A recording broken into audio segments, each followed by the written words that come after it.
मैंने 30 साल मेरी राजनीति कांग्रेस के साथ ही चली है जी। और मेरे दो टिकट मैंने दोनों पिछली बार 2013 में भी मांगा था मेयर का टिकट, उसके बाद 2018 में भी मैंने टिकट मांगा, लेकिन कतिपय परिस्थितियां नहीं मिल पाया। जी। मैं किसी को उस बारे के लिए दोष नहीं दे सकता, जो हुआ उसे मैं भूल जाना चाहता हूँ, लेकिन मैं इतना ज़रूर कहता हूँ कि एक बार मौका सब चाहते हैं, तो मैं भी उनमें से एक हूँ कि भाई मेरा भी हक बनता है कि भाई मैंने इतने समय राजनीति के बाद, मेरा भले ही कोई राजनीतिक आका ना रहा हो, लेकिन मुझे जितने भी पक्ष भी रहे हैं, मेरे लोग विपक्षी भी रहे होंगे, तो राजनीति में अगर आप हो तो कीचड़ आप पर ना उछले तो ये कभी नहीं हो सकता। ये नहीं हो सकता। और लोग जो मैं टूटने वाला व्यक्ति भी नहीं हूँ कि कोई मुझे यूँ ही तोड़ दे कि मैं झुक कर करके मुझे तोड़ दे, ये भी मैं नहीं हूँ। मैं इतना ज़रूर कहता हूँ कि जो मैं चाहता हूँ कि राजनीति का और राजनीतिज्ञ का सबसे बड़ा कर्तव्य होता है कि वो जनता के लिए कार्य करे। बिल्कुल। तो एक मौका इस तरह का मुझे मिलना चाहिए। इस राज्य के अंदर बहुत पोटेंशियल है।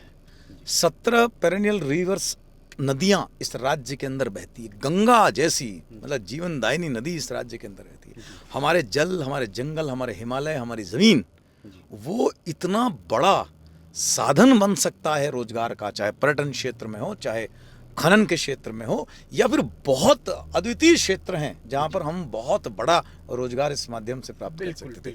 उसमें वो प्रोग्राम्स बनाने में हमारे आईएएस अफसर्स और हमारी जो हमारी राजनीतिक नेतृत्व था, वो मैं सबके लिए नहीं कह रहा हूँ ये बात, लेकिन अधिकांश वो कहीं ना कहीं उसमें उनसे चूक हुई, जिसकी परिणति हुई कि जो पलायन का जो रेशियो था वो कमोबेश उतना ही रहा। तो राज्य बनने की जो 20 साल की जो अवधारणा थी, उस पर ये कहीं ना कहीं मैं इसे चोट देखता हूँ और कहीं ना कहीं मैं इसे राजनीतिक लोगों की चूक देखता हूँ। मेरा एक नेचर रहा है कि अगर मेरी अपनी खुद की पार्टी में, मैं पार्टी का बड़ा समर्पित कार्य करता हूँ, लेकिन अगर खुद की मेरी पार्टी में कुछ लोगों ने जो चीज़ मुझे पसंद नहीं आती तो मैं खुलेआम बोल भी देता हूँ। मैं साफ कहता हूँ कि तिवारी साहब ने 2005 में जब हम उनके पास गए थे एप्लीकेशन लेकर करके, तो उन्होंने जो है इस मुद्दे को फिर दोबारा शुरू करके उन्होंने कहा नहीं मैं इस फाइल को चलाऊंगा।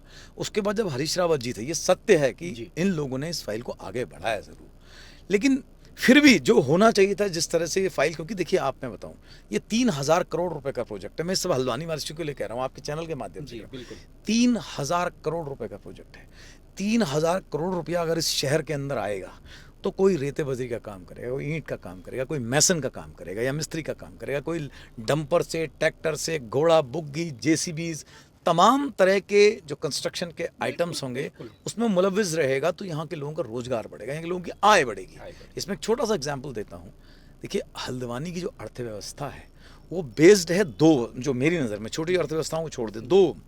एक बेस्ड है वो गोला पर, बिल्कुल, जो गोला से खनन आता है, उसमें स्टोन क्रशर से लेकर करके बहुत लोग, कम से कम 1000 से भी ज़्यादा डंपर्स और ये सब मिलमिला कर करके अरबों रुपए का जो साल में लेन देन, मतलब एक से टर्नओवर जो है वो होता है। और दूसरा जो है असंगठित क्षेत्र के अंदर छोटा मोटा जो कारोबार होता है। और तीसरा जो महत्वपूर्ण चीज़ है वो है कि यहाँ के जो लोग जॉब करते हैं उनका जो पैसा आता है उसी से हल्द्वानी की इकोनॉमी चलती है, और सालों से चल रही है, सालों से चल रही है।